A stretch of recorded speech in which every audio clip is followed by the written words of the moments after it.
How's it going, folks, and welcome back to Scooter's Garage. Today we're going to be putting new well, I already put one new U-joint in, but I'm going to show you guys how to change out the U-joint in this 2018 Am Outlander drive shaft. As you can tell, that's she's pretty well gone. So first thing you want to do, because from the factory these are balanced in a certain, with these yokes in a certain position, get you like a drill center punch or something along those lines. You can just use a regular punch and a hammer if you want to. That's 100% up to you. But just go ahead and make a couple of marks on the yoke. Try to get one more click here. There we go. And then same thing back here. Just put a couple of marks right here on this part, so that way you know where the dots are, and where the dots are line up, and it goes back together in what they call phase, because like I said, they're balanced a certain way, so they have to go back together that way. I'll just throw a couple little marks in there. We know what way it goes back together. Now, there's a few different ways to do this, and I sprayed these circlips a couple days ago. I sprayed them with penetrating oil, let them sit for a little while. The way that I usually do it, and you don't necessarily have to have a vise, you could just have a couple of blocks of wood laying on the floor. So you could do it right on the bench if you got a couple of sockets or something along those lines. This is the way that I prefer to do it. Get it set up in the vise, pull your circlips out, and as I just found out, it's much easier to pull the yoke section off first and then do the main part of the drive shaft, because then if you do it the other way around, you're trying to hold on to this and drive the caps out, and it's not fun, not even a little bit. So get down in here, let's see if we can get this clip out of here.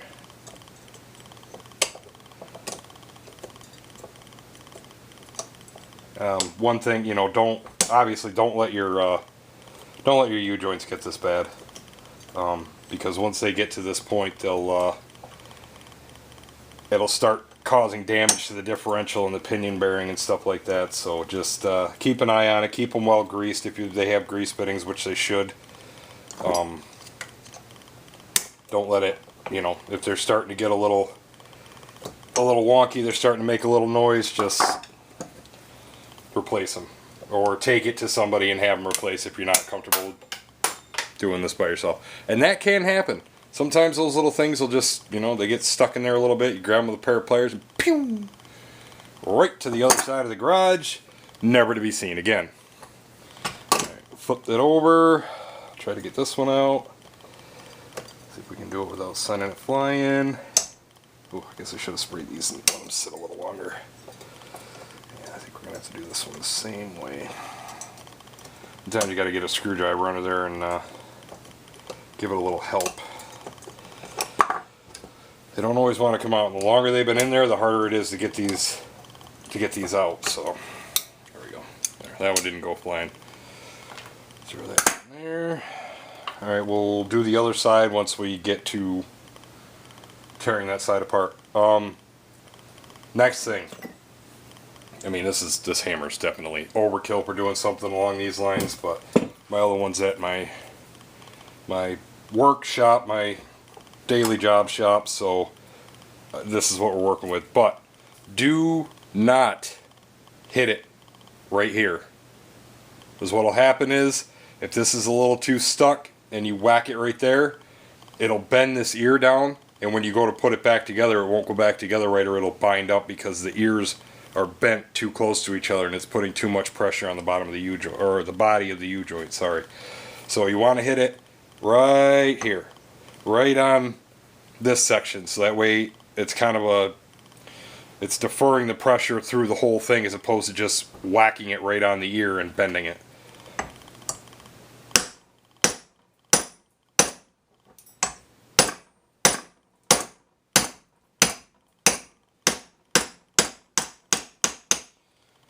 few good lead taps. Bob's your uncle. She's out of there. As you can tell, there's no grease fittings on these ones, which is kind of weird. I don't know if they're stock. I was told that the stock ones have grease fittings in them. So it may have been changed at some point for all I know, but there's literally no grease left in it, and my bench currently looks like a needle bearing confetti party. And then just obviously the opposite on the other side. Again, don't hit it here. Don't ever hit it here. And if they're really stuck, like to the point where you have to use more force than you're comfortable with hitting it right here, stop. Take it to a driveline shop. Take it to your local mechanic that has a shop press, something along those lines that can press it out for you. Because you can cause a lot of damage by hitting this too hard and trying to fight that out of there when it doesn't want to come out. The other thing is, on this end, make sure you don't smack this dust shield.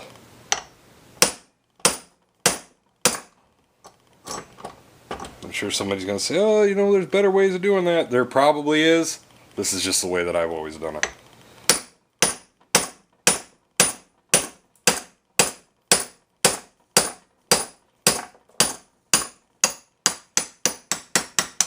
It is going to take a little bit of force to get it to start moving.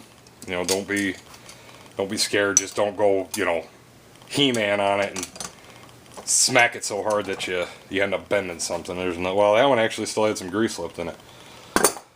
Shocking. Alright, so now you just slip that little guy off of there. Remember, you put it back together, make sure your marks are lined up. Alright, now that that part's out of there. I really wish I had done the first one like that, because I ended up having to hold the yoke with a pair of pliers so I could get the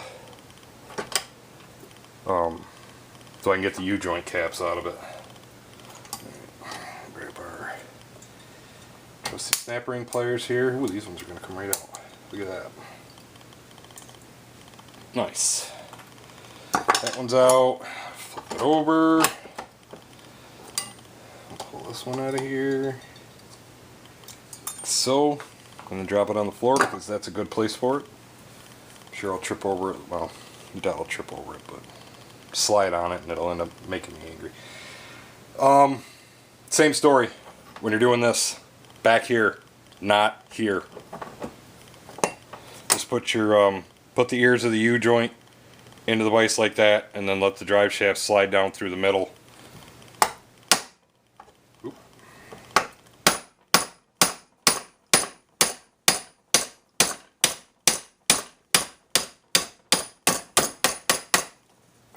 Sometimes these will pop right out. Sometimes you might have to grab it with a pair of pliers like you saw me do a second ago to get it out of there. It happens. I mean, they don't always want to come out. Sometimes they'll fight you. That one slid down in there way more than I was expecting. But, popped it right out. Oop. Again, you know, sometimes you got to grab them with a pair of pliers, give them a little, whoa! Give them a little twisty twist. Put that out there. Don't need those guys anymore. Yeah, and you can see that one. She had been running for a while with no grease in it. Come on, focus. Focus. Come on. What are you doing? Here, wait. Okay, so I'm gonna, well, kinda. I'll hold it like that. See what I mean? That one whole side of it's worn off. No grease. No bueno. Where's our marks? Okay, our marks are right there. Now, grab the set here. This is the kit that I'm using. It's Tusk U-joint kit. Come on, there we go. There's your part number. Tusk makes some really good parts. All Balls does as well. It's just, I mean, for me it was a matter of who could get it to me the fastest, because I need to get this machine done. But Tusk parts are good. I've used some of their stuff for like my snowmobiles and stuff like that before, like their hand warmers and grips and things of that nature. I mean, U-joints are only as good as the person that's greasing them. If you don't grease them, they're not going to last. I mean, that's just the way of the world. Now, what I did with the other one is when I put the U-joint in, I put the grease hole facing into the middle, and then let me double check here. Probably should have gone the other way with that one, but and then running off at an angle toward one of these, so that way when the drive shaft comes around, you can get to it. You know, you can pop right on there, and away you go. All right, there's that one. I like to pull all the caps off before I go trying to do anything, because if any of you have changed one of these in a car or a truck before, you know the headache of dropping a cap and having needle bearings go flying, or putting it together and realizing one of the needle bearings hit the bottom, and then you squish it together and now there's a crack in one of the caps because the needle bearing was sitting on the bottom and you forced it in there. Another thing, before I go rambling on too far here, and we'll just stick that little guy up there. Take a screwdriver or a pick and go through and clean out the snap ring grooves. That way when you go to put your snap rings back in, they seat properly. If you don't do this, you could end up fighting with them, trying to get them to lock back into place, and that's just, you know, nobody wants to do that. I'll just take a second here and we'll clean out these little grooves. I don't know if you guys can even see me anymore. Can you see me? What am I doing? There we go. Okay. Yeah.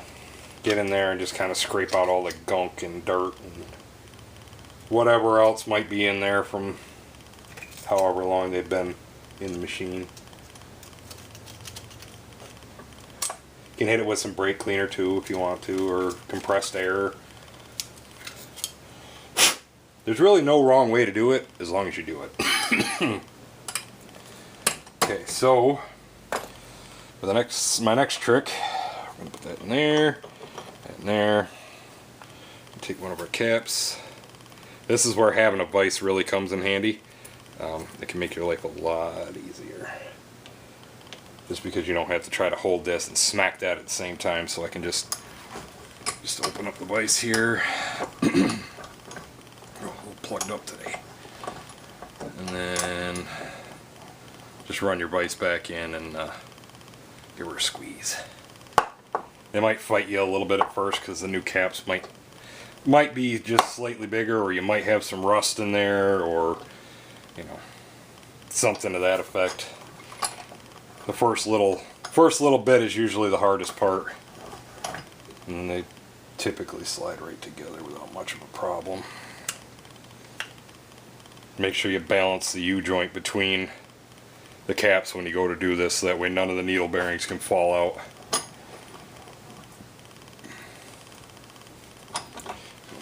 Squeeze. Ooh, man. That one popped right in there. Alright, now move on to the next part here. Close that up to hold that. Grab my grease rag, wipe my hands off. Oh boy, knuckles are cracking today.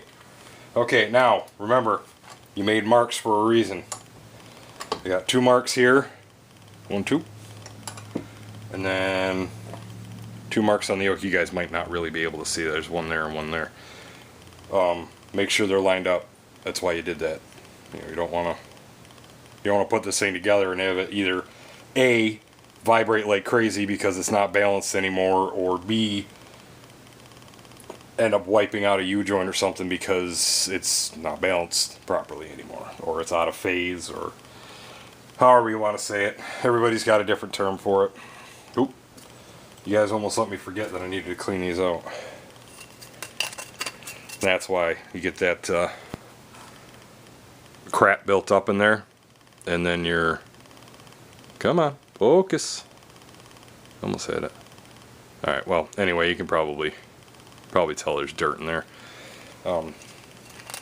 That'll keep your snap rings from seating properly, and then, you know, one of them comes flying out, and your U-joint cup falls out, Next thing you know, you're stuck on the side of the trail, and yeah. Makes for a bad time, I guess is what I'm trying to drive at. That one there is actually fairly clean. Those ears look like they're okay.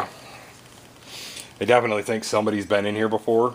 I don't know how long ago, or if ever, but it would appear as though somebody had done this once upon a time. And then, same as the other side, open the vise up a little bit so you can get the whole thing in there.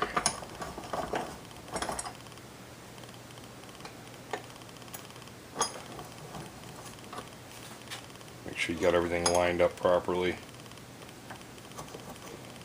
Boy, this is one of those times where it's almost would almost be nice to have 3 hands. Boy, I knew I'd get that out eventually.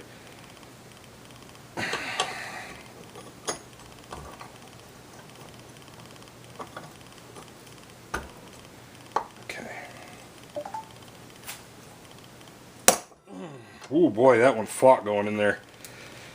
I'm willing to bet that that probably caught the lip of the actually no, I know exactly what I did. I wasn't holding it correctly. And that right there is why that becomes a problem. The needle bearings popped out. If you think that something's wrong, like it doesn't feel like it's going together right, or you know, it seems like it's taking too much force, it probably is, and you need to stop and figure out why it's doing what it's doing. Because if you just continue to force it, you're just going to make things worse. Let's see if I can get this out of here so I can check to make sure that... Yep, there's another one. That initial pop was just enough to pop some of these needle bearings out, and then you got to get in here with a screwdriver and make sure they're all pushed back where they need to be, and try to get this whole thing back together. Situations like this can be a bit frustrating, but you know, roll with it, you'll be okay.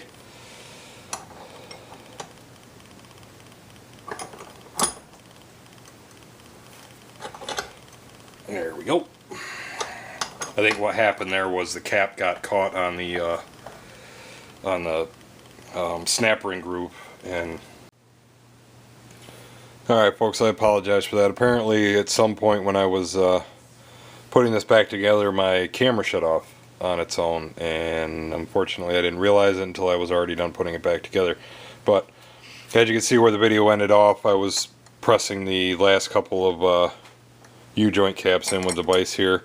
Once you get those pressed in, they're going to be flush with the top right here, and you're going to need to drive them down in so you can get your circlip or spring clip, however you want to call it, into place.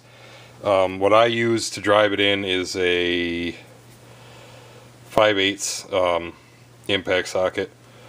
One thing, and I explained this before, but unfortunately you guys weren't there.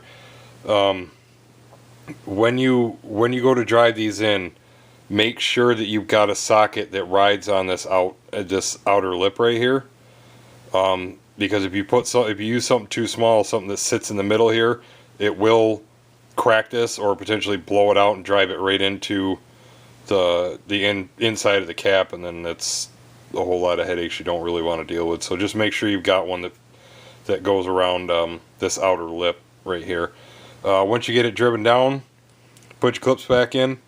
One side will fight you a little bit more than the other because when you go to drive it in down where it needs to be, it will be pushing against the other side, so it might fight you a little bit. Just take a flat screwdriver like that and just give her a couple of love taps with a hammer just to kind of seat that in there. Make sure that it's all the way in because you don't want those flying out. I think that was all that you guys missed. Another thing, when you do get it together, before you install it, make sure that you you grease it, you know, put whatever type of grease it is that you prefer. I use red and tacky for just about everything, so that's what I had on hand. But make sure that you grease it before you put it back in, because the grease that comes in these is not really anything fantastic, and it does break down fairly quickly. So grease it, and once you get that done, you should be good to go, ready to stick it back in the machine and go out and have some fun. Alright, until next time, keep a shiny side up.